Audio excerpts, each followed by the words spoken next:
Hey everyone, Scott Sambucci here. Hope you're all doing well. We've got just a couple of minutes before we kick off, and I see we've got tons and tons of people that are logging in right now. I think we've had quite maybe a record number of people registering for this particular training webinar. So I'm really, really excited to be bringing this to you. So if you're on the call right now, before we do the official kickoff, if you could do me a solid here. And first of all, find the chat box, if you will. And I'm going to post a little chat message in here. I'll do my hello world. And if you would, if you can hear my voice and you can see that chat, if you're on the line right now, as before we kick off, just to help me with the audio, just let me know. Todd says it sounds and looks fine. Rodrigo, hey man, hey Rod, good to see you. So again, just doing a quick audio check here.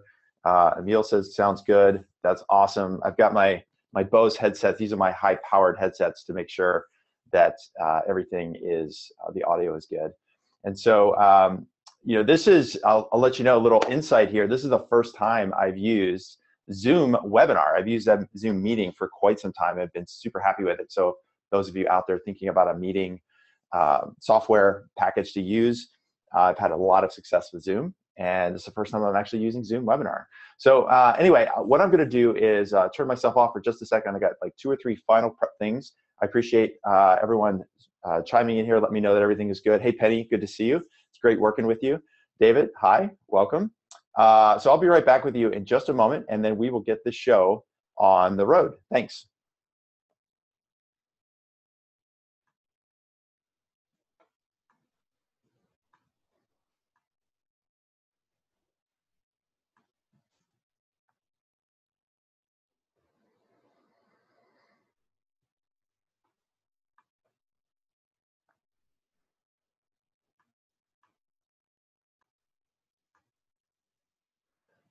All right. Hey, everyone. Scott Sambucci here. Let's rock and roll. It's top of the hour wherever you are in the world. I see lots and lots of folks that are logging in right now. I've already got a bunch of people logged in and more people coming. So, Eileen, good to see you. Malin, really great working with you as well. Mentioned that to Penny just a little while ago. So, a couple last things as we get things rolling here with our live training webinar here, focused on prospecting, converting conversations into real sales opportunities. And I'll tell you, there's a really specific reason why I chose this title. So one of the things I'd like you to do, if you're just now logging on, I want to check the audio. So a bunch of people have already told me the audio is good. I also want to make sure you guys can see me on the screen. So I've got a little bit of a video. I know I can't see you, but what I found is that if at least I know you see me, it's more like a teaching environment. It's more like a classroom environment. And that's a place where I really thrive. I've been teaching at universities as an adjunct professor, and in addition to all the professional work over the last 10 years. And I get really jazzed when I'm teaching. So hey, Katarina, great. Good to see you. Great job on the call yesterday, by the way. Island saying that can see and hear me quite well. And then the last thing you should see on your screen, the introductory slide, a very inelegant, very basic slide here, prospecting, converting conversations into real sales opportunities. Can everybody see that screen as well? If you could just pop me in a quick note that you can see the screen that I'm sharing, the PowerPoint. Natalie says yes. Hey, Natalie, good to see you here. Mark. Man, it's been a long time. It was really good to get your email yesterday and hear from you. So I'm looking forward to spending time with you. Claire from the UK, checking in. Good to see you. All right, well, look, we've got about an hour blocked aside. And as always, I've got a ton of content that I want to share with everyone today. So we'll get through. A lot of times I'll end up talking really quickly because I get really excited and because there's a lot of stuff that I want to get through. And so we'll do the best that we can. So if you ask me to slow down, I'll probably just ask you to write faster. And know that the reward that you get from coming to the live training is that I will make the recording available to you. So the clients that are on the site, the folks that I'm working with on a day-to-day, week-to-week basis, will be posting this onto the member site as well as the private Facebook site. And for those of you who are coming in from the outside, I'll show you how to get access to that recording and any of the other resources that we'll be talking about here today. One other thing I wanted to mention is I do have I put together a short worksheet, and I'm going to pop it into the chat box here. You'll be able to download it from Dropbox. It's not an absolute essential that you have this. I know sometimes people like to have a kind of a handout or a deliverable where they can scratch some notes down and keep track of things and then later transfer it into an electronic environment. So it's a pretty basic spreadsheet. If you're the kind of person, if you're like me, this is me. I use paper and pencil all the time, paper and pen, purple pen. And it's just easier for me to consolidate my notes and my learning once I've scratched it all down, and then I can transfer it into an electronic environment. So that's why I made that little worksheet for you. So I reckon that we should get started. So let's do this. There's the copy of the worksheet that I just mentioned here. It's one of the concepts that we'll be talking about today. It's called Confirm, Ask, Explore, and I'll go into a lot more detail about that in just a few minutes. But this is what the worksheet looks like. So if you want to download that from Dropbox, print it out. If you have a printer right there in front of you, that's great. If not, you can just grab a blank sheet of paper or notebook, whatever that might be, and be able to take notes here on the front or the back or wherever, whatever the case may be. So I've got lots of folks that are logging in, and I'm really, really excited to have everybody here on the call, because this is a particular topic that is really near and dear to me, and I find it to be one of the most challenging aspects in the sales process overall. And so one of the things that I sent out an email to everyone who had registered before about 12 noon yesterday. I know we've had a bunch of people that have registered either late yesterday or this morning. And one of the things that I sent a quick question on, I said, hey, what's the most frustrating or what's the most challenging aspect of prospecting for you? And here are a couple of the things that you said that you needed. So one of the things I always try to do in the training, of course, is to make this about you, not just the topic that I want to teach. I want to make it about the topics that you want to learn about. And obviously, there's a lot of topics around lead conversion. So specifically, we had some people, here's just I'm copying word for word almost from some of the emails that I got back, how to re-engage when prospects go dark, how to stay in control. I love that word control, and it's something that we'll talk about here in just a couple minutes. The perfectly executed prospecting call. I forget who wrote this, but that was a really wonderful way of describing what we want to do here. We want to have that perfect call so that we can either qualify somebody in or qualify somebody out, so we're not wasting our time with somebody who's not our perfect customer, our perfect ideal client. Somebody else wrote best practices around methods for initial and follow-up contact, getting people to respond. Penny, I remember specifically you said where to begin in the prospecting process, clear timing on when to make a decision. That should be pre-qualifying leads, shortening the sales cycle, qualifying the prospect, showing how software might be the solution. And this is the case oftentimes when we're, as a startup in particular, a lot of times we're fighting the manual process that exists. It's the people power, and we have to show our product power and how our product will solve the problem that the client has or that customer has in a much more efficient way. And somebody else wrote how to spend time, how much time to spend on a lead before giving up or just putting them back into the marketing funnel. And so we'll talk about a lot of these specific needs today. And the second kind of group of people who had responded back said they were actually talking about the step before what we're going to talk about today, which is lead development, filling the top of the funnel, the effectiveness of cold calling, finding prospects, more people to respond to our outreach, the best way to reach out to prospects. So obviously filling the top of the funnel is really, really critical. What we want to talk about today is once we have that initial conversation, what we're going to do is turn those early conversations into real sales opportunities. And so there's a really specific reason why I chose this topic right now. There's always the why, why this, why now question. And the reason that I chose this topic is important because what I want to do is actually sketch out for you how I approach and how I work with clients and folks that are here on the call that I've been working with. Penny, Katarina, some other, Sid's here. Hey Sid, good to see you, man. Rod's here. I want to sketch out here on my whiteboard kind of the framework of the sales process, because I think it's really, really critical to understand where this topic fits into the overall scheme. Because once we have context for where this particular training or this particular topic fits, I think you'll understand the answer to the why now, why this topic that I chose here today. So what I'm going to do is pause my sharing and make myself a bit bigger if I can. Hold on a second. Okay. Make this as big as possible if I can. And I know we got some people that are still just checking in, just still logging in. It's good to have you guys all logging in and joining here. And a couple other things, if you have any questions along the way, and I'll go through a few things in the meantime, but if you have a few questions, there's a chat box here. And there'll be a couple of periods of time where I'm going to ask for your questions. I'm going to ask for your feedback. And so make sure you find that chat box. In fact, I'll type of message here in case you're just logging in and you need to find that chat box. I just put a quick note in there that says hi. So what we want to talk about here is specifically, I want to talk through the sales process in general.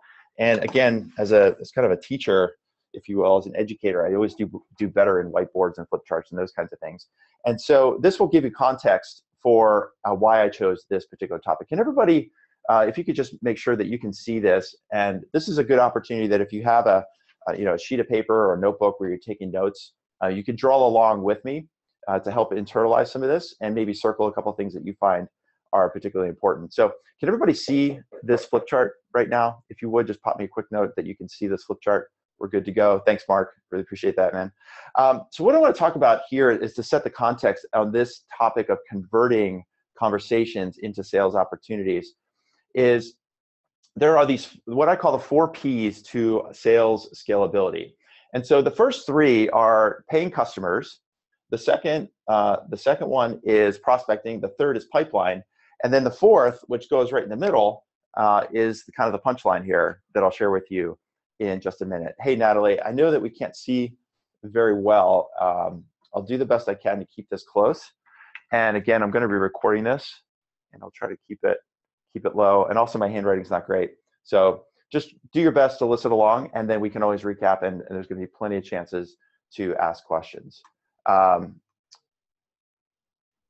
Aaron is telling me double-clicking on the video feed will cause it to become bigger.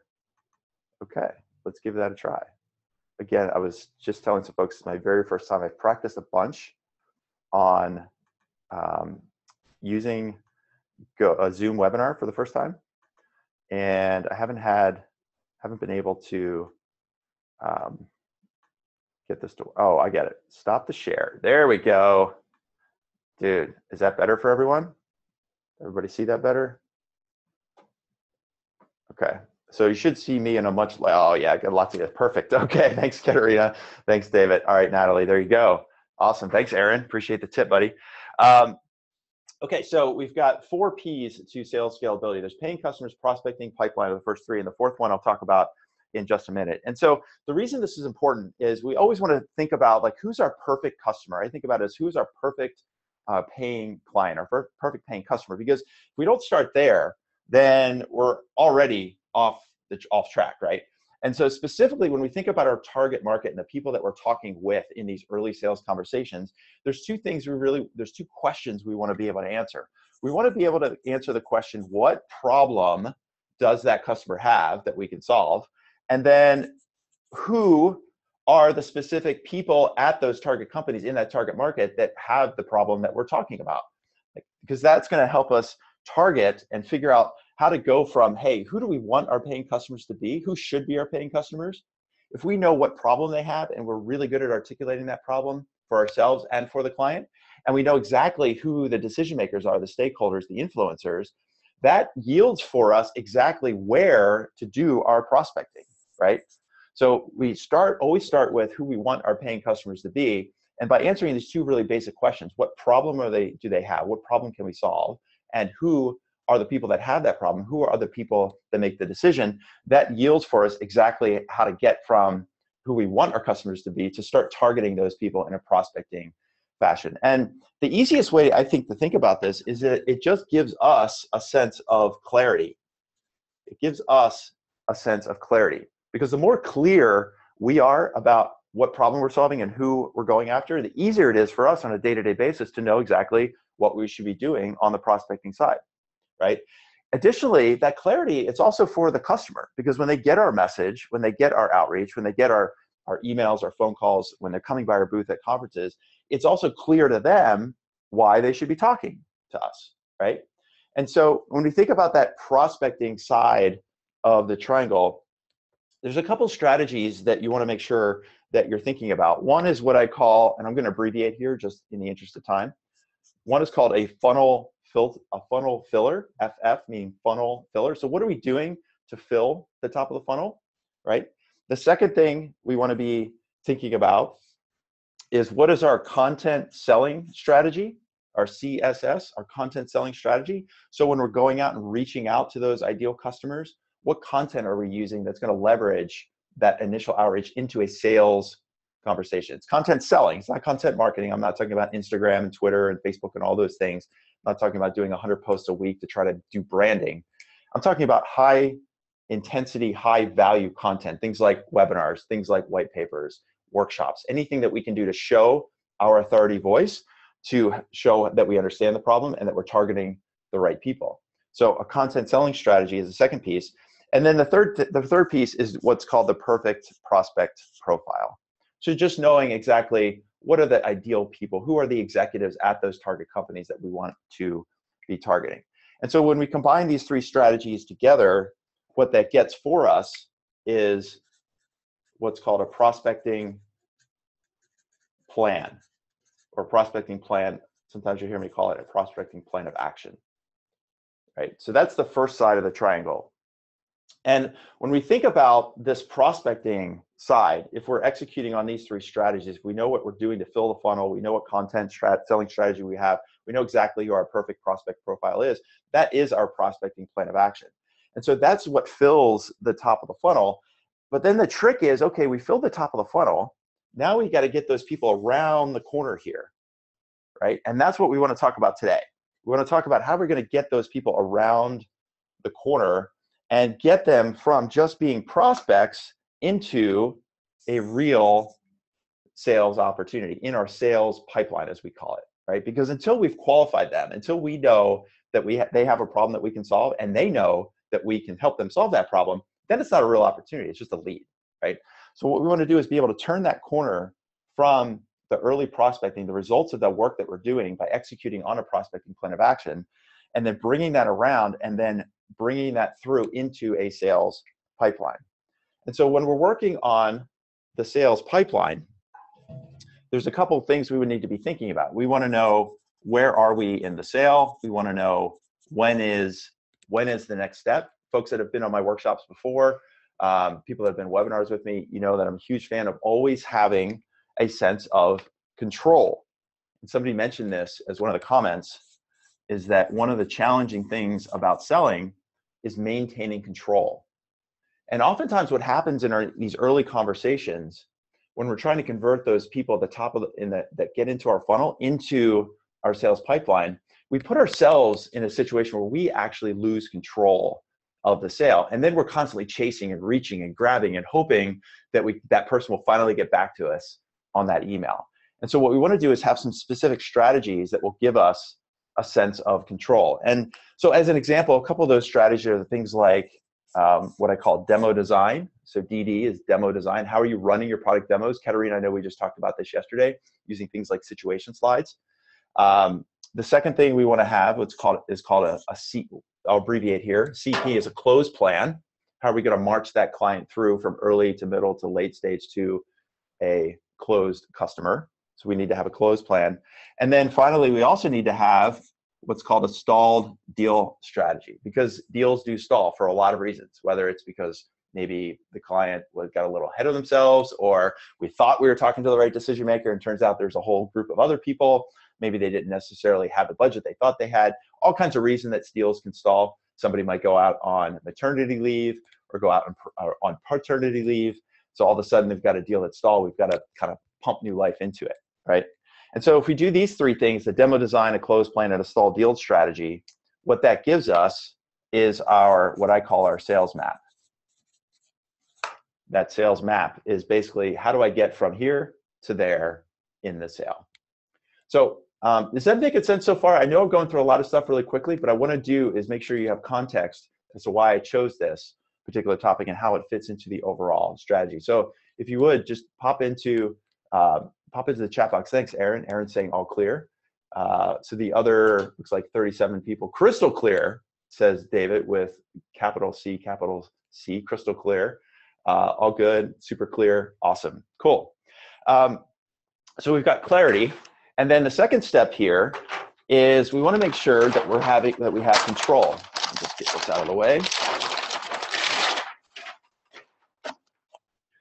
And by having a really clear demo design, by having a closed plan, by having a stall deal strategy, these are all ways this part of our sales map helps us keep a sense of control, okay? So now we've got these deals in our sales pipeline. The last thing we want to do, of course, most importantly, is we want to convert that pipeline of opportunities into our paying customers, right? And to do that, the trick there, of course, is we need to answer questions like, why will they buy from us? What's the ROI? What's the return on investment when they spend money with us? Are they going to increase revenue or decrease costs? If so, by how much? Is this about efficiency in their operation? Is it about reducing risk? A lot of industries right now are subject to tons of risk. I mean, look at the mortgage industry where I spent a lot of time. Tons of risk there. Ways to reduce risk in those organizations is big. Look at United, for example. I mean, now all those airlines, I'm sure, not just United, but every airline is looking at that situation that just happened and said, holy cow, that could have been us. How do we install systems and checks and balances, whether that's through software or consulting or manual process, so that that risk doesn't happen to us at American or Alaska Air or any other airline, right? So why are those customers going to buy? And then finally, how are they going to buy? What's it going to be like once they get rolling with us? What's that going to look like? We need to be able to answer those two questions, because when we can answer those two questions, it gives the customer confidence to take action. Because this is a lot of times why deals might sit in the pipeline. They're interested, they want to go, but they're not clear as to what they're going to get, or maybe they don't have 100% faith that maybe our company's a small company or we're a startup, and it's just a little bit of hesitation, like, I don't know if we can work with a startup because we're just not sure that you guys are going to be able to execute on this.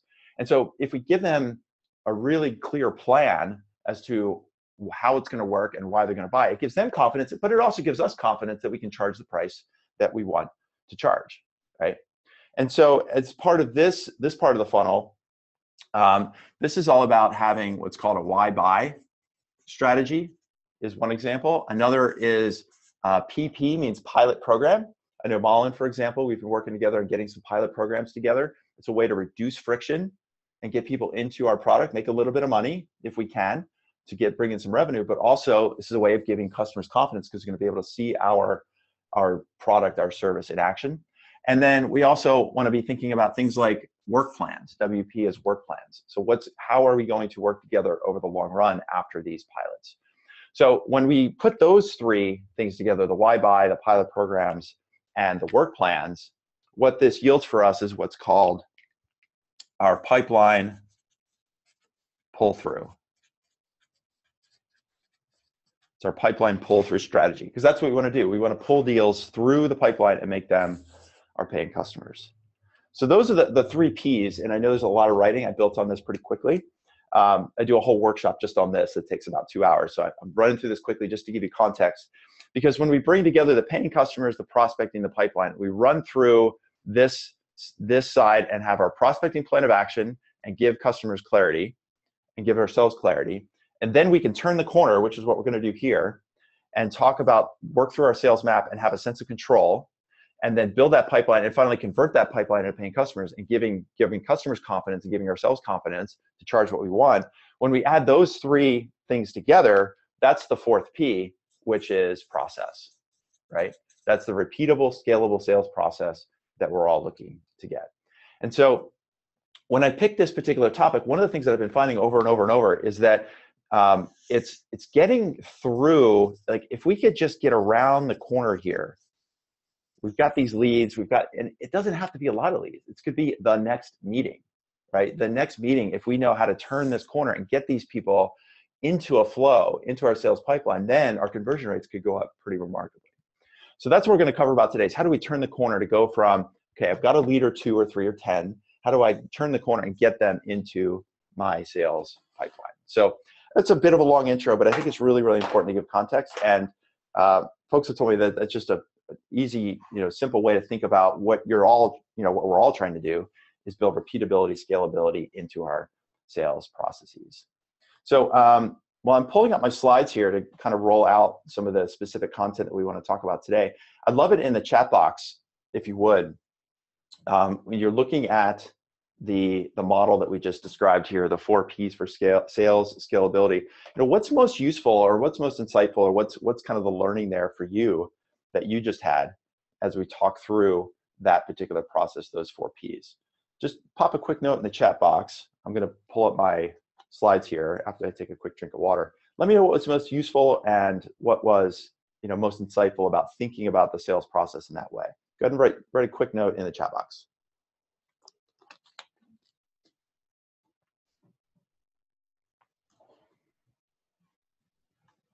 Okay. All right. Here we go. And oh, David's saying he needs to have a stalled deal strategy. Yeah, like as much as we have our map and we know what our system is and what we want it to be. It's sometimes it doesn't always work that way. So we need to be prepared and have some strategies in place to kind of, like I said, resuscitate those deals. Sid is saying a repeatable process as opposed to brute force in sales. Natalie said prospecting the pipeline, how to improve conversions. Malin, the perfect prospect profile. Stefan gives me confidence that there can be a repeatable plan. Of course there can be a repeatable plan, and we'll talk about that for sure. Maintain focus on the PPP, Claire says. Katerina says distinct pieces to work on. Yeah, it's not just one. And this is really a really good thought here. Previously, she's saying previously in my mind, it was one big process piece. It's kind of like, here's this black box of sales. We just got to like thud, it's on the table or it's in our office. It doesn't work that way, right? It's step by step, it's piece by piece. It's almost like, I almost think of it as modular. And maybe that's, again, the teaching part of me where I think of it as like, hey, if I was going to teach a class about selling, right, this is how I would do it. I would build it out in a sense of modules and say, this is the big picture. This is the whole thing. Now let's break it up and then spend a week or two on each of these parts and build that out. Rod is saying, hey, are we good at articulating the solution? It's a really good question to ask. Hey, Shelly, good to see you. Idea of creating a sales map. Okay, here we go. So let's do it. So a couple, as you noticed, I kind of like to get a lot of feedback from you guys. So there's a couple quick rules as we go into the rest of the content here today. First of all, from a technology standpoint, aside from obviously dialing in here on Zoom and working together in this video context using chat, those kinds of things, you really don't need your computer or anything else.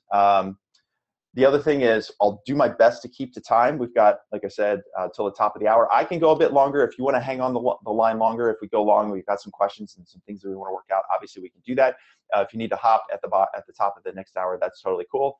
The other thing I'm going to ask you to do, and you guys have been doing a really good job of this so far, is just sharing your ideas, sharing your thoughts, what's useful, what's helpful. And most importantly, as we get into the rest of the content here, I want to get your questions. Like, share your questions, because just, you hear this 100 times, if you have this question, chances are at least one other person has that question. So the more we can share your ideas, your wins, your learnings, your questions, the better that this is going to go. It's going to be better for you and better for everyone else. And then finally, the most important rule is to just bring your best. So you guys have been doing a good job so far of staying focused. So if you've been in my workshop, Katerina, I think Mike is here as well. Mike has seen this slide. Just bring your best. So the other thing I'll mention is that so there's two sets of folks here, if you will, on this particular training. So obviously I've got a bunch of clients that are here that I work with, daily, weekly, monthly, all those things. And then there's some folks that I've known and met throughout the course of time, and other people I haven't met before. There's some new names of people that I haven't met before. One of the things I always want to do at the end of every training or every interaction is give you an opportunity to get more help if you want it. And so at the end of the call, for those of you, both that are clients and folks that are not clients, there's obviously the clients, tons of ways that you can get help from me, and I'll just remind you of a few of those things. And for those of you that aren't clients and you just want to go through some of these topics or anything else as it relates to training, then I'll show you how to get that help as well. So just hang on till the end, and I'll show you how to get that. So let's start. Let's do this. Here we go. So why is this topic important? I just talked about this framework of converting, turning that corner from prospecting and getting those prospects into our sales pipeline. Well, I think there's a couple of things that are really frustrating. At least it's been my experience in selling for 20 years now, is that, we get a few leads and we know these leads are good, right? Either we met them at a conference, or there were introductions from investors or advisors, or they're people that were even inbound in some cases. And they're folks that came to our website and they're a VP of whatever at some big company, and they found us in some cases, right? We didn't necessarily have to do tons and tons and tons of outbound cold calling just to get some leads. Like, we have a few leads. In most cases, a few leads is enough If we're a small company, if we're a startup, like, let's just get the next customer. Let's get the next 2 or 3 customers, because that's a huge boost for us. And it can be frustrating when you get a few leads, but those leads are just turning into simply what I call interesting conversations. Like, okay, great to talk. And then what, right? That's why we're talking about how to turn this corner. Or you get this a lot of times, like, hey, send me a 1-pager, or send me over some pricing, or send me your slide deck, right? And I'll share it with the team. Let me think about it, right? So these are all signals to us that, we got those leads, even if it's one lead, one meeting that we might have tomorrow, or one big meeting that we might have next week with that early prospect. Like, the last thing we want to get is leave that meeting with, okay, sounds great, thanks for your time, send me a 1-pager, or let me think about it, right? And we get the sense like, okay, why are they ignoring my message? Why are they ignoring my company? Why are they ignoring me, right? Like, I know I can solve their problem. And so what we want to do is establish who is real, which opportunities are real that we can grow. We want to have that sense of control, that the kind of the, these are not the droids you're looking for. Like, we want to have that sense of control, and we want the customer to be able to take action, because ultimately what we're looking for here is pipeline revenue and growth, right? So that's why I think that this particular topic is important.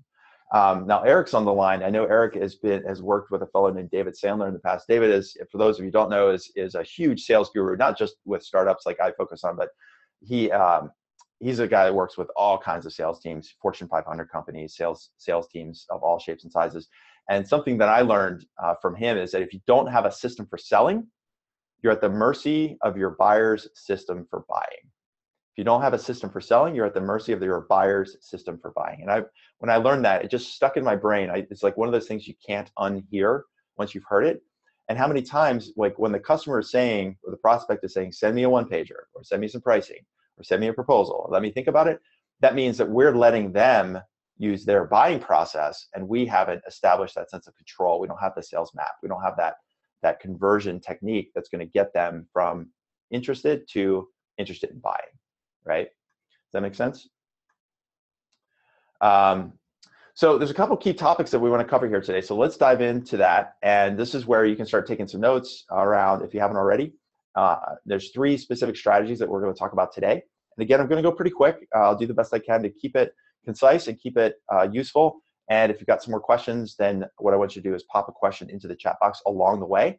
And if I don't get to it right away, I'm going to pause a couple of times and kind of look through that chat box to make sure that I'm not missing anything. So the first key topic that I want to talk about is meeting management.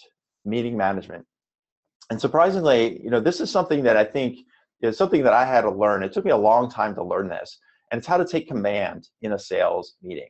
Meeting management is really tough, because a lot of times, if you're anything like I have been in the past, where we have the sales meeting, like it's a 30-minute call or even a 60-minute call, and we've had a lot of conversation, we've had a lot of interaction, and then the last 3 minutes is like we're trying to jam in the last couple questions, or we're trying to figure out what the next steps are going to be. We're trying to, like, okay, well, maybe we could do a demo, or maybe I could talk to this person, or maybe we need to have another call first, right? We're trying to, like, at the end, it feels like the rabbit now it's in Wonderland. Like, I'm late. We've got this 30 or 60-minute call, or even if it's 15 minutes, and we haven't left enough time to give ourselves the proper way of following up and converting and having those next steps. And so what we want to do is actually turn the sales call upside down.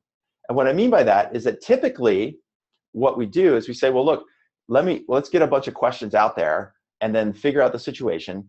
And then after we figure out the situation, then we'll try to figure out what the next steps are.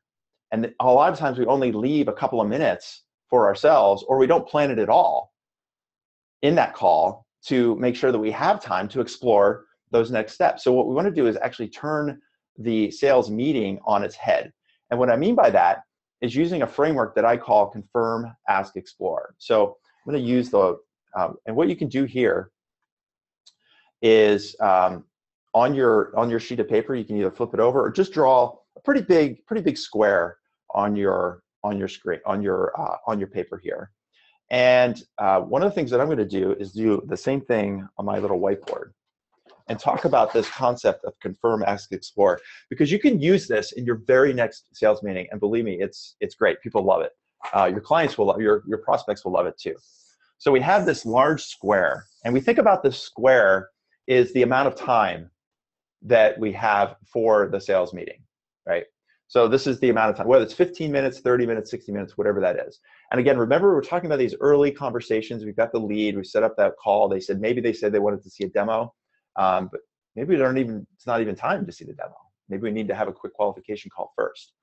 And so when we think about that block of time that we have, what you want to do is divide it into 3 parts. So the first part is kind of this little triangle down at the bottom. The second part goes from the top upper left down to the bottom right. And then this is going to be the third part. So we have part 1, part 2, and part 3. And this is what I call the confirm, ask, explore. Right. So you can think about this as percentage of time that you want to spend inside of that sales meeting. So if we have, say, I'm going to use a 30-minute meeting, right? So you want to spend roughly 10 to 15% of your time doing what's calling confirm, right? Then you want to spend the next roughly 30 to 40% doing your ask. And then look how much time we've left for the last part, the explore.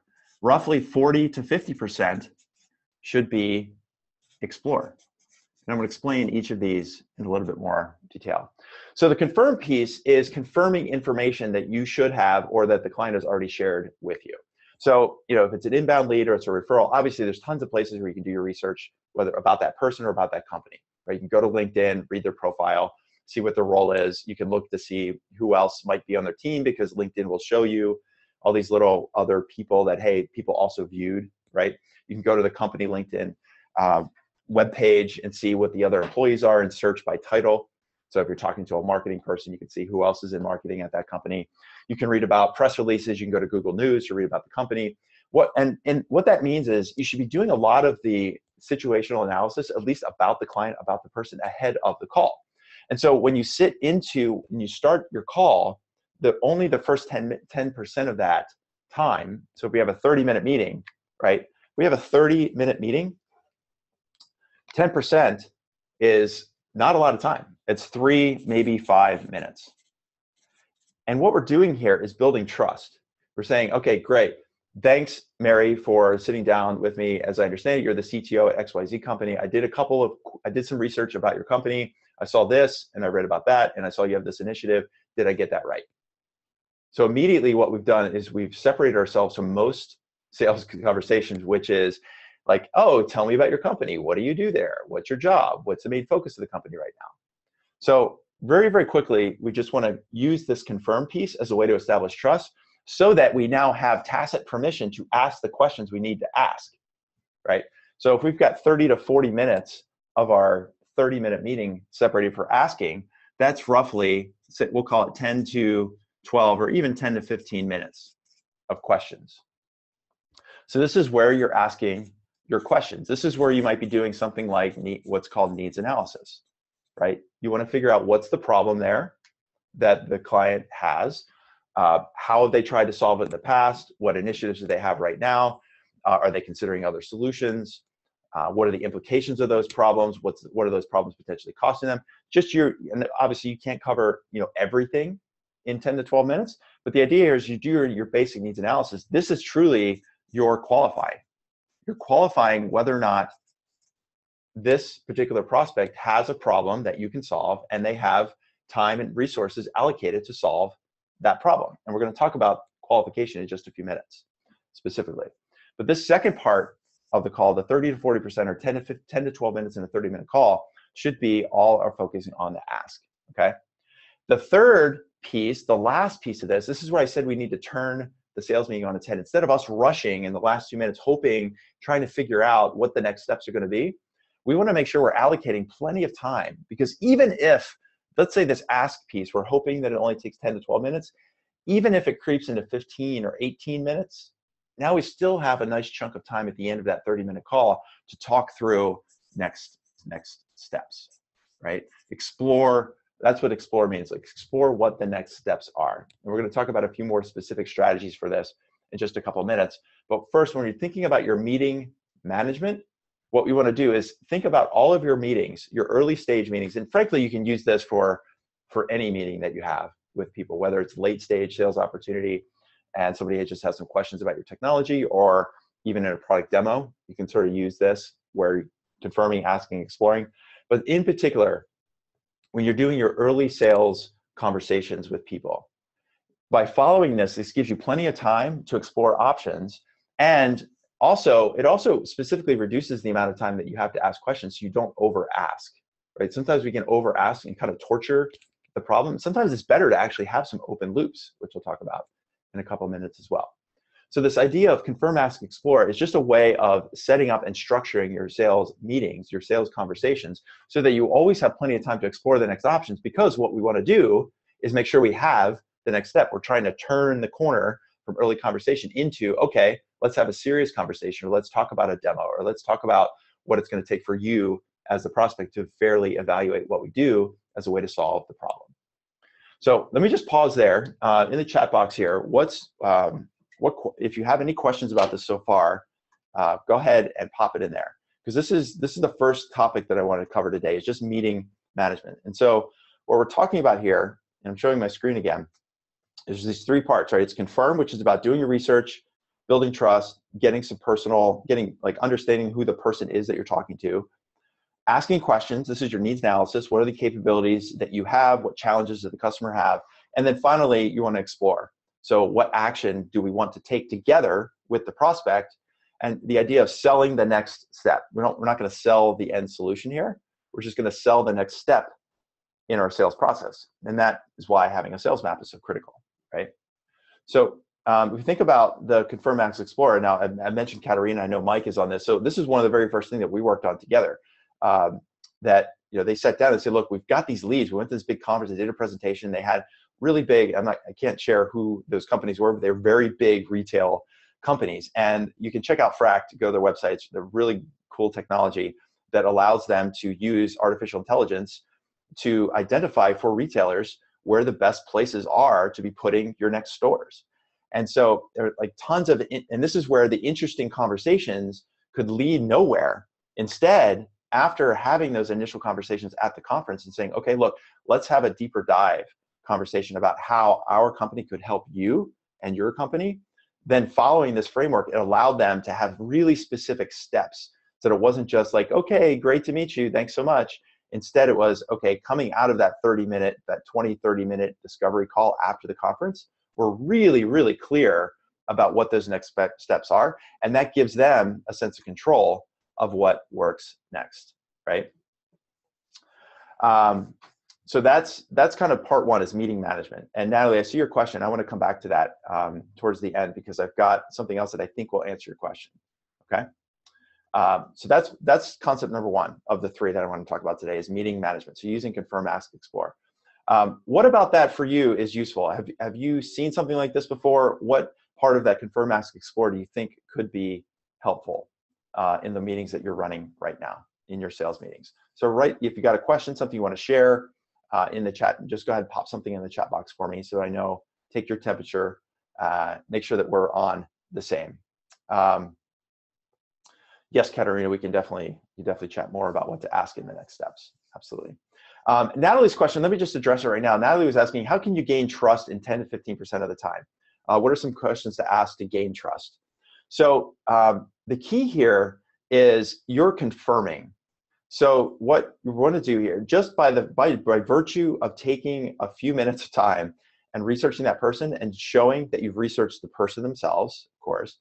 More importantly, I think, is also researching the company. So going to places like Google News and seeing, are there press releases about products or initiatives or strategies? If it's a publicly traded company, when I sold to banks, for example, the largest banks in the country are all publicly traded. So I would go to their annual reports and read the letter from the CEO that was in the annual report. And oftentimes that letter would say, look, our top 5 strategies of the next 3 years are these 5, right? And I would read that.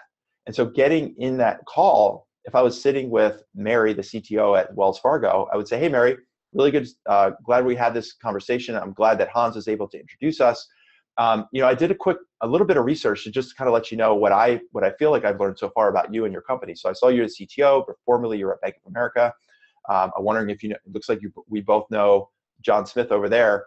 Also, I read your annual report, and it looked like, based on the strategies over the next 3 years, of the 5 key strategies, it seems like you as a CTO would be involved with 3 of those 5. Is that right? So something as simple as that shows the person like, wow, Scott took the extra time to actually read the annual report, and he's coming here prepared. And so that in itself is all the trust you need in order to get permission to move into the ask phase. So I hope that answers your question, Natalie. Cool, you're welcome. Shelly's saying it really helped in the prep we did and ahead of the big meeting you had a couple weeks ago. Oh, that's awesome. I know we worked together to that very large client that you had. I'd love to hear more about that. Penny is also saying she used it a couple days ago on the Explore time, gave us the opportunity to lock in and schedule the next meeting. Yeah, because if we're running around like the rabbit at the end of the meeting, like, okay, let's schedule a meeting, great, send me an email and then we'll book a time, right? Who's in control? Well, we're certainly not, because now we have to send the email, that person has to read the email, that person has to hopefully find 2 or 3 other people and find 2 or 3 other people's calendar with the same time that they're available so that we can have that next follow-up meeting. That's a lot of work just to set up a meeting. If we've blocked out the time on the Explore side and said, hey, here's what we want to do. Sounds like what we need to do is have another conversation and also include 2 or 3 people on your team. So let's just take 2 minutes right now. Let's see if you have access to their calendar. Let's see if we can book in a time so that we can get that set up. I'll send you the Zoom meeting link or that Uber conference link or whatever that is. Let's make sure we get all that in somebody's calendar for the next 5 days so that we don't lose momentum on this thing, right? That's okay, Todd. You don't have to be embarrassed, man. This is, we're always learning. There's always stuff that I'm learning and I'm always embarrassed about too. So no worries at all. Stefan saying, what's the ideal outcome for this initial meeting? Dude, you read my mind, because we're going to be coming to that in just a couple minutes. So let's move into part 2 here of the second topic that I want to cover, which is qualification questions. Qualification questions. And so there's a really simple, we're talking now specifically, what we're going to do is kind of zero in on this part of the meeting. So let me go ahead and stop my share so we can blow this up a little bit more. So what we're going to do here, we talked about qualifying specifically. And when what we mean by qualifying a lead is we want to identify, does the customer have a problem, right? Is there urgency to solve that problem? Are we dealing with somebody who's a decision maker? And is there, resources, time, money allocated to solve this problem? Because if we don't have all of those things, then frankly, we don't have what's called a qualified lead, right? So one of the ways you can think about qualification as you're trying to build your questions that you want to be asking as part of your sales qualification calls. Here's again, I'm just going to draw a box. I love shapes. People that have been in workshops and webinars with me, obviously all the clients know I love to draw. And so there's basically four ways to qualify a lead. Traditionally, there's a framework that some of you might have heard about called BANT, B-A-N-T, BANT. BANT, B-A-N-T, is the B stands for budget. So is there money allocated, right? The second, the A is authority. So is the person or is the team that I'm speaking with, do they have the authority to make the decision? The N is, do they have a need? Got to have that in order to sell anything. And then the T means timing, right? Now, of course, we don't want to walk into our very first sales call or, we get a lead that comes in or an introduction. And of course, we don't want to ask, hey, so what's your budget? That would be pretty terrible. And I hope we're all intuitive enough that we shouldn't be really asking that. So instead, when you're thinking about your framework, or you're thinking about how do I ask questions as part of my qualification tree, then you can go back to this initial model that we said, and we're going to take these 4 questions that I talked about, the what, the who, the why, and the how, and use that as our framework. So these are 4 sets of questions, or 4 questions that we need to have answered in order to have a qualified lead. So the first one is, what problem are we solving? So what's the thing in question? What's the business challenge, right? That's basically what we're doing here. when we say what problem, this is need, right? So we can kind of think about that down there. We're looking for what's the need here from the customer, specifically what problem, because everything else is completely irrelevant if there's not a really, really clear need. If not a problem for us to solve, then there's no reason for us to be having a sales conversation. And a lot of times when I work with teams and I've been to workshops and I do workshops or just work with people on a one-on-one basis, a lot of times they go like, wow, how many demos have I been doing just to do the demo? Somebody filled out a form on my website and they said they wanted to see a product demo. So we set up a call and I did a product demo. And I spent, how much time setting up for that demo, how much time doing the demo, how much time trying to follow up with somebody after the demo. And I never actually established what problem that we're trying to solve.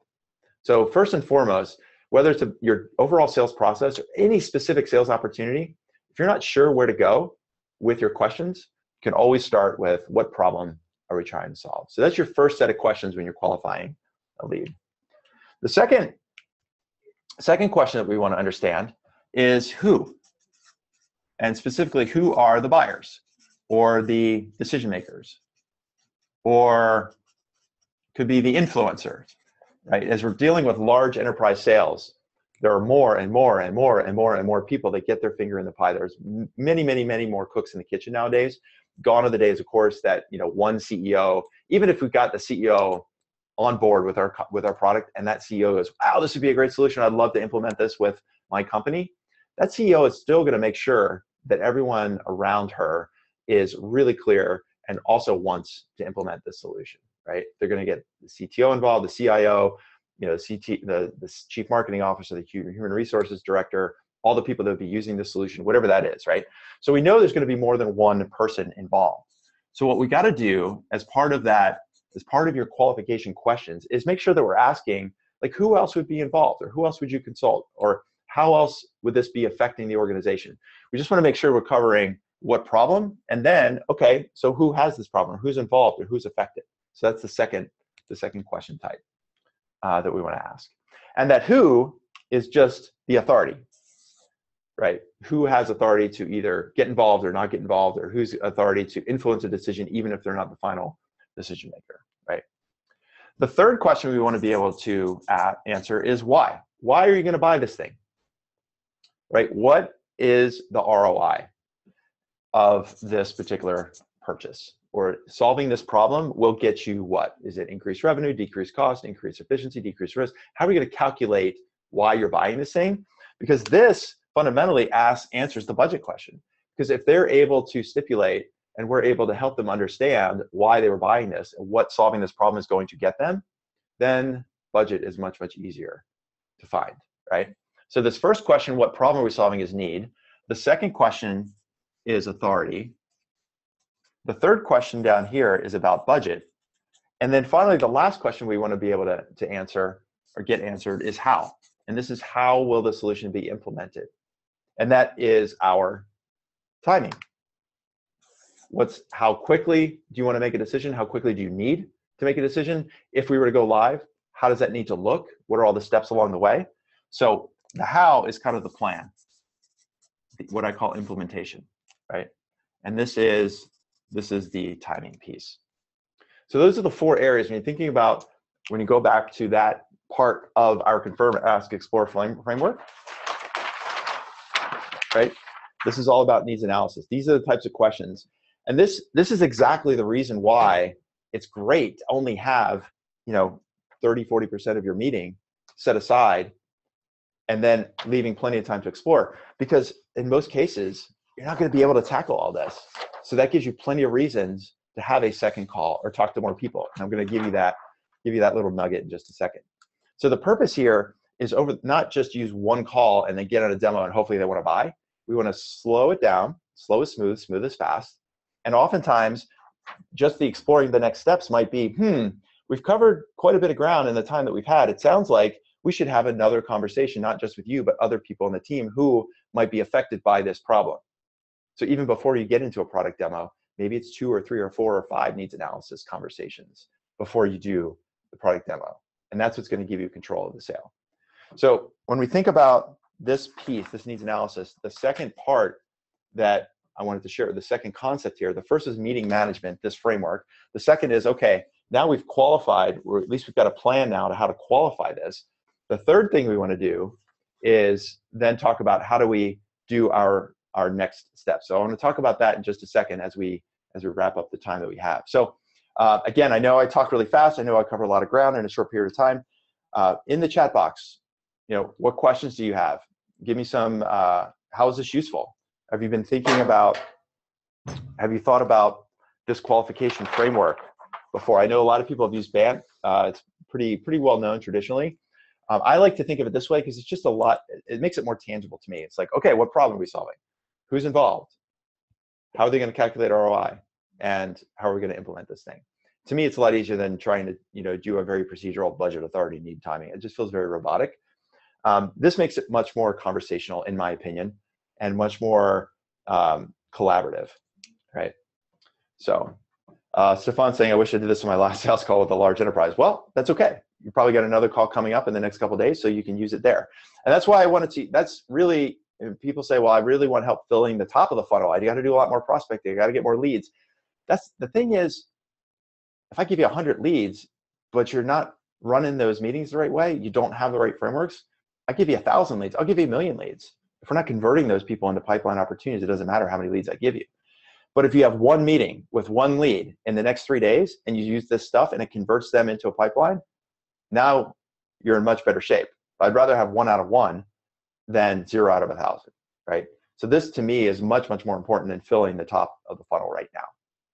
And that's why I chose to cover this topic right now. Okay, cool. So we are rolling along. We just talked about the Q framework here, this qualification framework. And one of the teams I work with, Chris is not here today on the call, but I've been working with Chris and his team for about 1.5 years. And when we first started working together, they were at MVP stage, no customers, no revenue. And over the last year, they've been now using these qualification calls. This is an email he sent me last month where he started instituting these qualification calls before doing product demos. And not only has he had many, many more qualification calls, but he's been converting those at a much higher rate because now things are slowed down. He's in a lot more control. And a lot of those qualification calls, just saying that these people are qualified out of my sales. It's not a good fit. They don't have the right problem for us to solve. They might have came to our website and said, wow, this is really interesting. I want to see a demo. And then you do a 15, 20-minute qualification call. You realize, that's actually not what we do. So it doesn't make sense for me to do a product demo with you. So having this step in place, having this framework in place, not only puts you in a lot more control, but it helps you spend time with the right people, not just anybody who wants to see a product demo, right?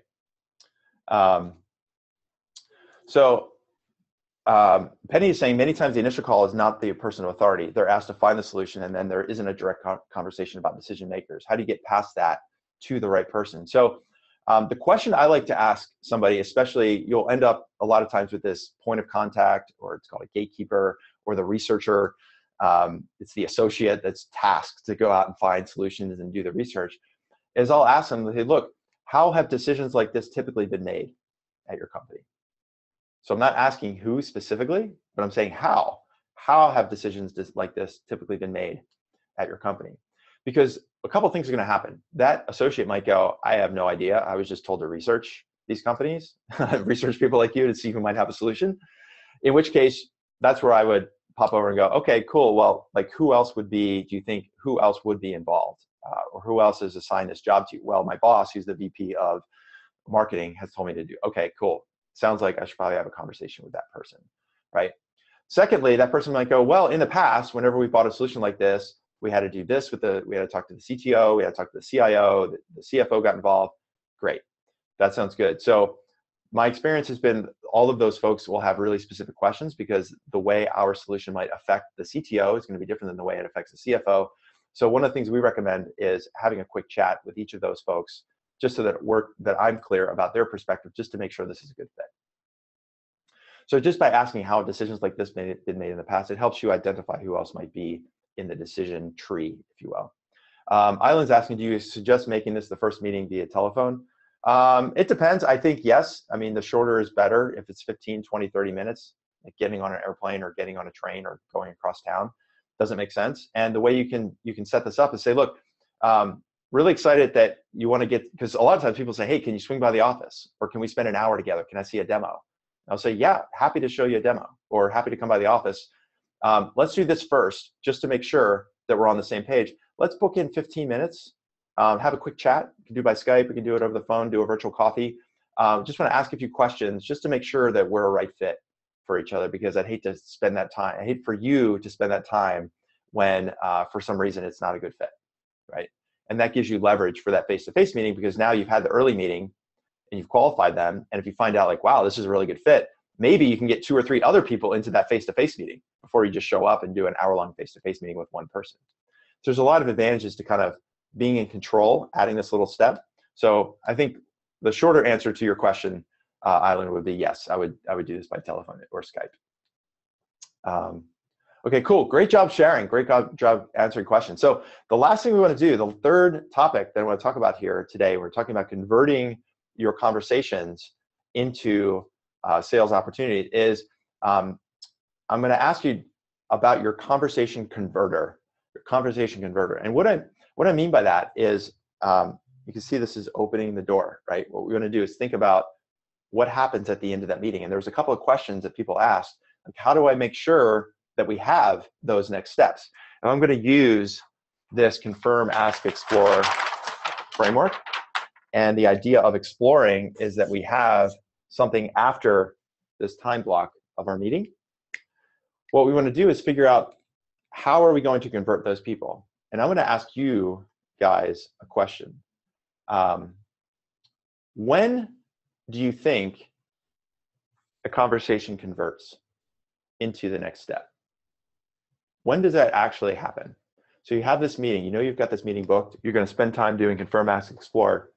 When do you think that the conversion into the next conversation happens? Think about that for a minute. Put an answer, what you think it is, into the chat box. When do you think the actual conversion happens in your sales meetings? When a meeting is actually booked, says David. When the customer agrees that you might solve the problem. What else? In the first 10 minutes? Yeah, Becky, good to see you. I'm really enjoying working with you and Matt, by the way. During the qualifying process, during the ask stage, when you're building trust, that's a good one. Yeah, when you're asking the right questions. Yeah, it's all of those things. Most importantly, what I found, if we think about our sale, what I'm doing here is taking that Confirm, Ask, Explore framework, and I've kind of compressed it a little bit. And when we think about our sales meetings, there's really 4 things that we want in every sales meeting, right? We want the right people. We want to have a purpose for the meeting. We want to have a plan for the meeting. We need those 3 things going into the meeting. And then, of course, we want to produce an outcome on the outside. And so the conversion into those outcomes, into those next steps, happens at the beginning of that meeting. It happens in the beginning of the meeting. And here's what when I talk about a conversation converter, I want to put a wrapper on what we've talked about, because we've talked about the structure, the Confirm, Ask, Explore framework. We've talked about how to ask those needs analysis questions through the what, who, why, and how. Now we want to talk about the outside of the box, going in and coming out, because we want that outcome. We want those next steps. And in order to have those next steps, we need to have the right inputs to get through, almost like a factory. Our inputs to the meeting are people, purpose, and plan. And if we run through this process, Confirm, Ask, Explore, we're going to get the produced outcome. We're going to get the outcome manufactured that we want, if you will, right? And so when you go into a meeting, I want you to ask yourself, what is the best reasonable outcome for this meeting? What is the best reasonable outcome for the meeting? Because what that's going to help you do is identify, think to yourself, okay, based on the people I have in this meeting, what do I think this person might be able to agree to at the end? What's the purpose of this meeting? Well, if I don't really know much about their situation, then the best reasonable outcome would be to make sure that they're qualified and they have a really specific problem that I know we can solve, right? And based on our plan that we're putting together, the questions that we're asking around each of those 4 qualification areas, what, who, why, how, then each of those is going to help us answer what's the best reasonable outcome. And so when you sit down at your meetings, the way I like to position this, and this is a big part of the control that we can have. Because remember, what we're talking about here, go all the way back to this first very busy model now, is we're talking about converting people, or turning the corner here from early prospect into our sales pipeline. We want to maintain control of the sale. So one of the things that I like to do when we're starting the meeting, when we're getting into the meeting, we're sitting down, those first 30 seconds, right? That's going to tell who's in control. Are we going to follow do we have a process for selling, or are we going to be at the mercy of the buyer's process for buying, right? So one of the things I like to do is sit down and go, hey, everyone, thanks for coming. If it's one person, hey, Mary, thanks for sitting down, really appreciate it. The purpose of the meeting is to what, right? So this is where you get to set the agenda. You say, hey, the purpose of this conversation, the purpose of this call is to, and then put in what you want your reasonable outcome to be. So as an example, I might say, hey, the purpose of this meeting is for us to sit down and for me to learn a little bit more about why you came to our website, so I have a really clear understanding about what your current situation is, and if our company is even able or positioned to answer that. Then what we'll do is identify if this is a good match, then we'll identify next steps. And by the end, if it makes sense to do a product demo, or if it makes sense for us to talk to other people at your team, then we'll have a really clear plan on how to do that, right? So what we're doing is we're sitting down, we're controlling the meeting, and we're future pacing that meeting. And not, if you really need a crutch, and it's totally fine, I've done this 100 times. Well, I'll say to somebody, look, the purpose of this meeting is for us to identify, obviously give you an opportunity to ask questions about what we do, and also have me ask questions about what you guys are trying to solve. Because what we want to do is figure out if it makes sense for us to even do a product demo, or if it makes sense to us to have an extended meeting with other people on your team. And so if you don't mind, what I'd like to do, and this is where I'll set the stage with somebody. I'll say, look, we've got 30 minutes in this meeting. So if you don't mind, what I'd like to do is follow a really simple 3-part framework for the meeting. Is I want to spend about 2 or 3 minutes just confirming what I think I know about you and the company and the situation. And obviously, if there's anything wrong, then you can correct me. Then I want to spend about 10 or 15 minutes just asking a few questions about your situation, the problem that you guys have, the challenges that you're faced with, who else in the organization this affects, some of the timing that you might want to consider when it comes to solving this problem. And then at the end, I want to make sure we leave about 10 or 15 minutes of the 30 minutes to explore whatever next steps there might be. Would that be okay? Right? So you can actually just call it out. Say, hey, I'd like to spend a couple minutes just confirming what I think I know about you and the company. Then I'd love to ask a few questions about your situation, the business challenge, timing that you might have, other people that would be involved. And then finally, I want to make sure that we leave enough time at the end to explore what the right next steps will be. And just, that's your script. And you do that in the beginning of every single meeting. And now you're in control. And you can always check in with somebody and say, hey, is that okay? Would that be all right? Is there anything else you'd like to change? Is there anything else you'd like to add? Of course, you give them an opportunity. You're giving control, or at least the illusion of control, but you're actually keeping control by sitting down with that specific plan. And oftentimes what we want to do, this circle represents open loops. So I mentioned this a little bit before with the framework. I'm going to come back to this real quick. A couple people are asking, like, okay, how do I know what those next steps are going to be? And this is the beauty of keeping your qualification time, this ask period, really short, because this gives you the opportunity to have what are called open loops, right? So what we want to do is make sure that when we're sitting down and doing our meeting planning, we want to make sure that we're leaving for ourselves open loops at the end. And those open loops might be, let's set up the time, set the time now for the product demo, or hey, let's set up a meeting with 2 or 3 other people on your team to make sure I get their perspective. Whatever that is, you want to give yourself a specific outcome. You want to produce an outcome to the meeting that gives you something specific to follow up with, and one that you're in control of, right? Does that make sense? I want to make sure that we think about what is the best reasonable outcome, and then have those open loops at the end. So just check in with me here on the chat box and the question box, and then we're going to summarize, and then we can wrap this baby up. Because we talked about a lot of stuff. I know I'm coming at you with a ton of content, this is really like I said, turning that corner is so critical, and you can use this with the next meeting. Like if the next meeting goes well, you don't need 100 leads or 1,000 leads or 10 leads. Like if you get the next one that goes well, then that could be all the difference in the world for your company, right? So Todd's asking, can you give that little elevator pitch for the start of the meeting one more time? Yeah, so it's two. Let me just get into Scott sales mode as opposed to Scott teaching mode. Hey, Todd, really glad we had a chance to sit down together. So the purpose of the meeting here is for us to obviously ask each other a bunch of questions just to make sure that I'm clear on what problem and challenges you guys are faced with. And then, of course, you can ask me a bunch of questions about what we do. And if it makes sense, at the end, what we can do is identify whether or not it makes sense to have a product demo, or if it makes sense for us to chat with other people on your team. Would that be okay? And they'll probably go, yeah, that's totally cool. That sounds great.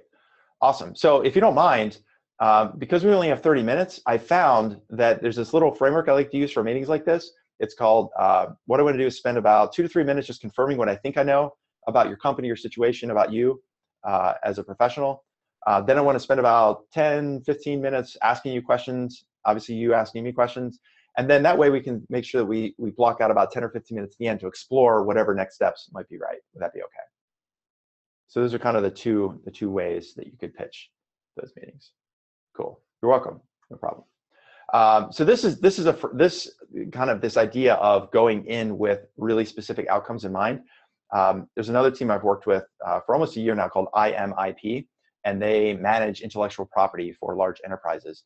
And Demetrius, who's the CEO there, I met him at a workshop about a year ago, and his team was really struggling because in all of their meetings, they were going from, like, they were doing their lead qualification, doing their demo, and then sending proposals all in one call. They're like trying to jam all that into 30 minutes or 60 minutes, right?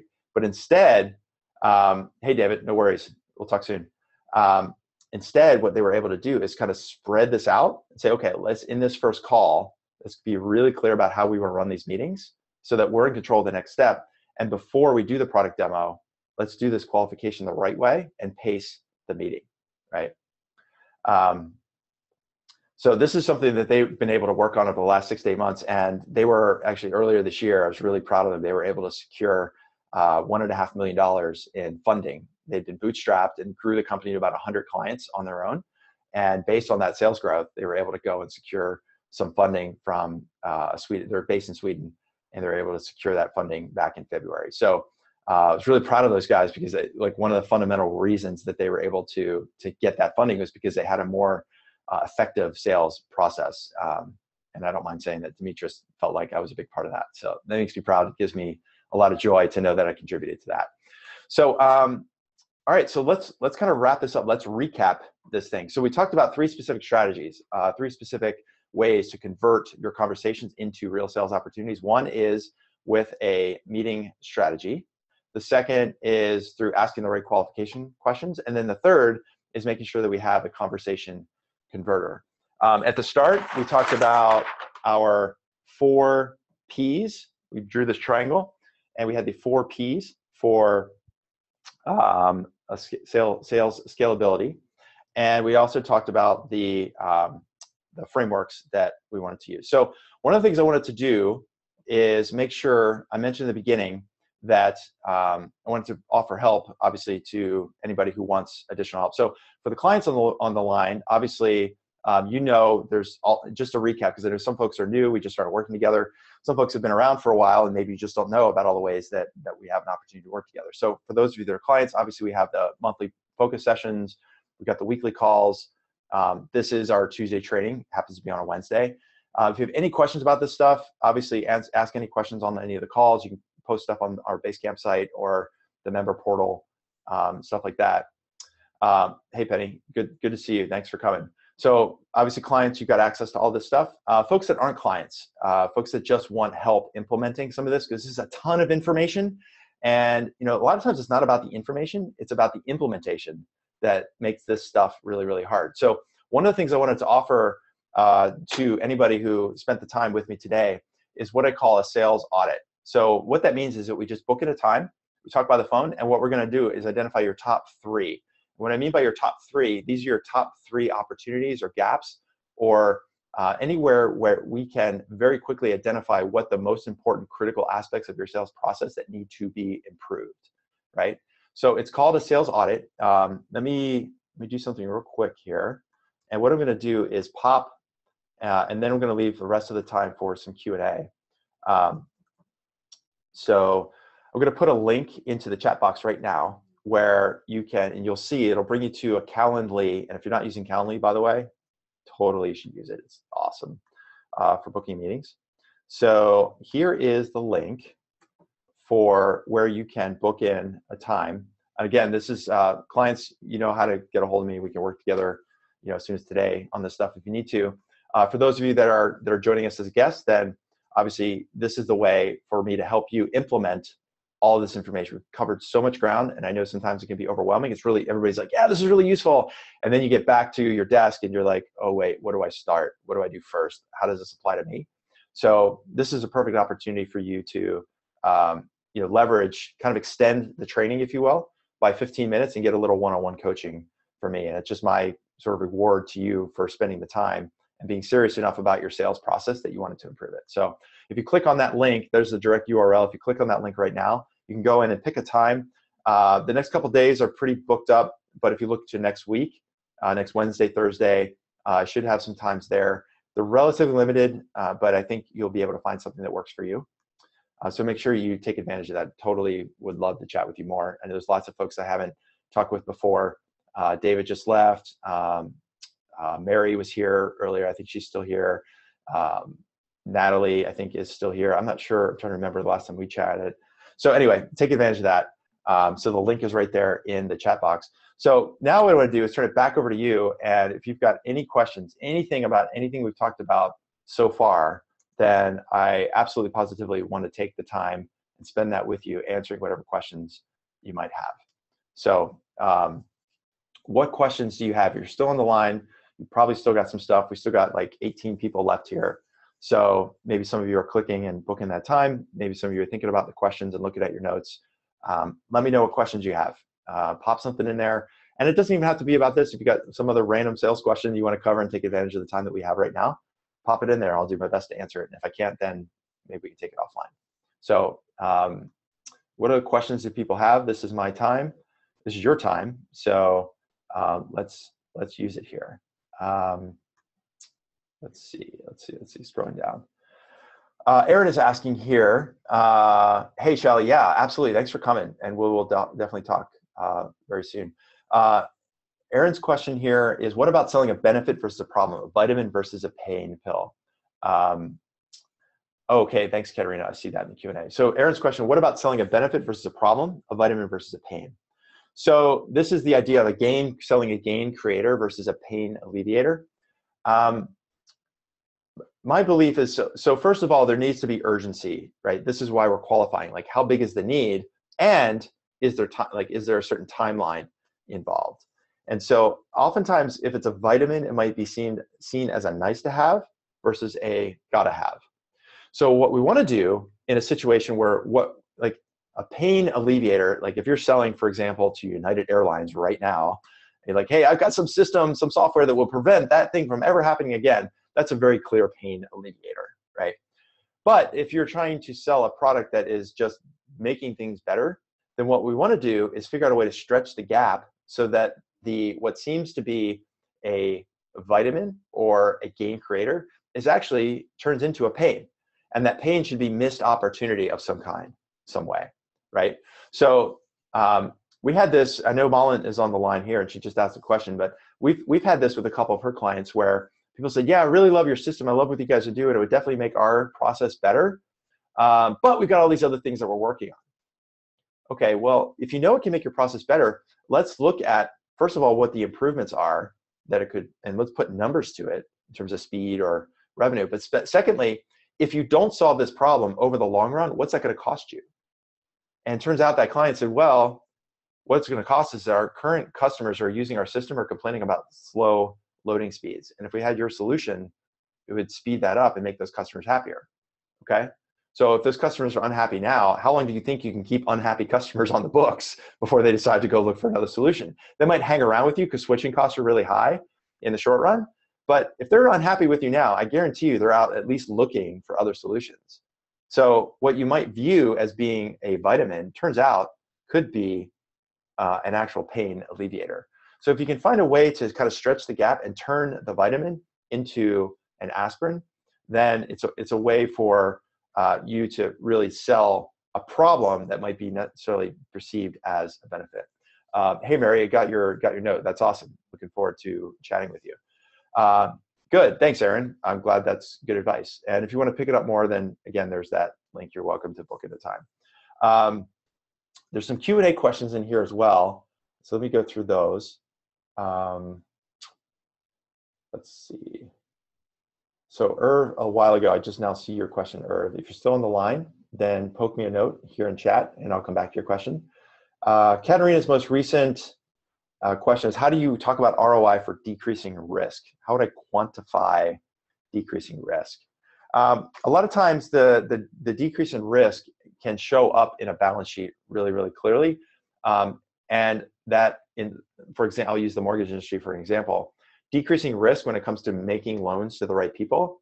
If you don't do this, if you do it improperly, then the risk is that you're going to get fined from the federal government. And those fines have gone into the billions of dollars. So it's a very broad way of saying, like, if you don't reduce the risk in the way that you are making loans to your borrowers, then the outcome is going to be when the SEC comes and audits your books on a quarterly basis, they're going to see that you're doing this the wrong way, and you could face fines up to $1 billion, right? So and you can turn that into a probability and say, look, I'm not saying it's 100% probability you're going to get fined $1 billion, or even that you're going to get fined $10 million, right? But let's just both honestly agree that if you're doing this improperly, there is some probability that it will show up in an audit. And even if that probability is 10%, and you got a $10 million fine staring at you for this, that's $1 million problem on a weighted basis, right? So by reducing this risk, now we've solving a weighted problem that's worth $1 million and probably worth a heck of a lot more. So in your case, when you're talking about retail locations, you say, look, the risk of putting a location in the wrong spot, like let's say Starbucks is $1 million mistake. If I put a Starbucks in the wrong place, that's $1 million error. Now, not every Starbucks that gets put down is going to be a mistake. But maybe if the current mistake rate is 1 out of 100, so for every 100 Starbucks stores that they put down, one of them turns out to be the wrong location, well, now you've got a 1% chance of $1 million problem. That's a way to quantify it. So you kind of jiggle the numbers a little bit. And frankly, a lot of times I'll just ask the client, I'm like, well, how would we quantify this? We know you have this risk. How do you guys in the back end, there's some bean counter somewhere, somehow, that is looking at this and saying, if we don't solve this risk, there's going to be some kind of detriment to us, right? So that's one way to do it, is to think about asking the client to help you as well. So I hope that answers your question. And just poke me a note if it doesn't, if I didn't cover anything. So if there's anything else, KB is asking how to find prospective customers. I'm not going to tackle this on this particular webinar. That's multi-day training, but that would be a good opportunity for us to hop on the phone if you want to talk through a couple of really specific strategies. Maybe there's a really specific question, a way that you're going about it right now that isn't working for you, that you would like it to be working for you. So go and check that out. Go ahead and book that time. You're welcome, Katerina. So let me just one last time before we wrap up, because I know some people are exiting the room. Everybody that was here, I really appreciate it. Aaron, great questions. Shally, Sid, Petty, Claire. Still got a few more people here. Mary, again, thanks for booking that time. Looking forward to that. Todd, great questions. Looking forward to hearing back from you very soon. Trevor, good to see you here online. Thanks for joining. And Malin, Katerina, Rod, Emil. If there's anything else I can help you out with, then you have the link. Book in that time. Let's extend the training by 15 minutes, kind of personalize it for you.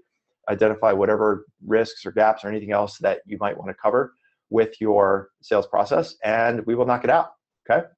So I think we'll call it a wrap. I'm really excited to have everybody here. Thanks so much for the great participation. Really appreciate you sharing your questions, sharing your feedback, sharing your ideas, and look for the next one of these. I'm really happy with Zoom webinar. I really dig in this format, so I hope you are too. And for those of you that are members, clients, I'll put this on the member site, get this posted to our Facebook group. And for those of you that aren't, I'll show you how you get a copy of the recording down the road. Okay? Cool. I think that does it. That's a wrap. We'll talk soon. And everyone have a really great day. See ya.